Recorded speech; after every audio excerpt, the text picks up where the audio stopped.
Tēnā tātou katoa, good evening. President Biden's chances of re-election were dealt a severe and humiliating blow today, but it didn't come from Donald Trump.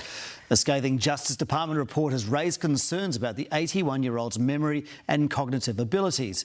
US correspondent Mitch McCann reports the issues were the surprise byproduct of an investigation into secret documents. Why did you return the documents?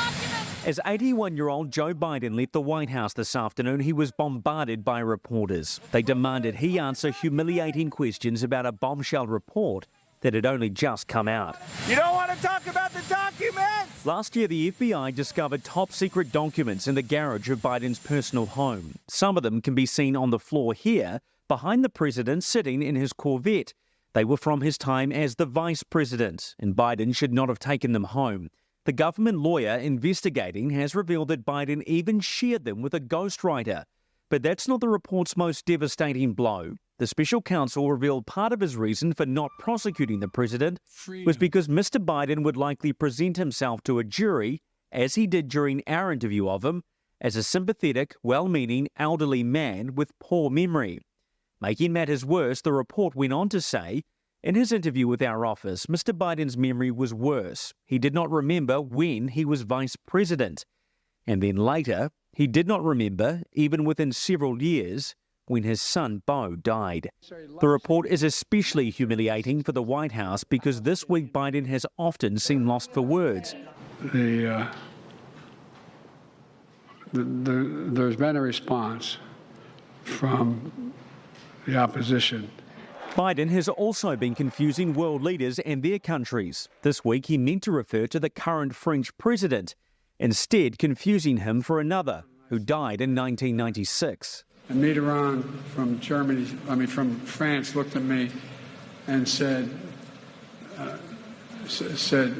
Joe Biden hit back late tonight with an unexpected and tense press conference at the White House. The president appeared enraged at the report's suggestion he had forgotten when his son died. How in the hell dare he raise that? Frankly, when I was asked the question, I thought to myself, it wasn't any of their damn business. Biden pushed back at reporters who questioned whether or not he was mentally fit for office. That is your judgment. That is your judgment. That is not the judgment of the press. And then another blunder. Answering a question about the war in Gaza, he confused Egypt's leader with Mexico's. Initially, the president of Mexico, Sisi, did not want to open up the gate. It's these moments that will amplify concerns voters have about the oldest president in US history, something they clearly conveyed to Newshub on the campaign trail just a few weeks ago. Old. Dumb. Old. He's definitely getting to that age where, I think things are declining. Polls are showing Biden's re-election chances are declining too, many now favouring Donald Trump. You can only imagine what he had to say about this. Right, so Mitch, what did Donald Trump have to say about this?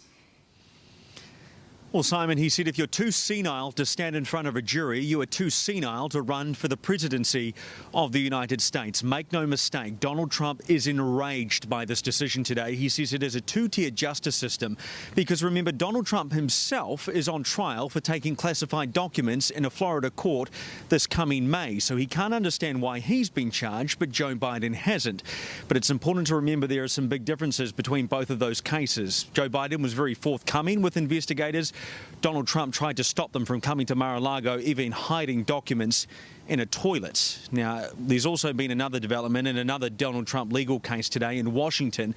The US Supreme Court heard an appeal about a case in Colorado where they're trying to boot Donald Trump off the ballot so people can't vote for him there in November. But judging by the language of the justices, it seems like they are going to side with Donald Trump. We'll find that out in the coming weeks. So after all of this, where do things stand? What do voters think about what's going to happen at the election in November? Well, when you consider all the mistakes Joe Biden is making in these press conferences, you have to ask how he's going to manage a 9-month grueling, ruthless campaign to the election and deal with all these foreign policy problems the US is dealing with at the moment. So Joe Biden is behind in the polls. He's going to have to turn the ship around because the only person who came out on top today was Donald J. Trump.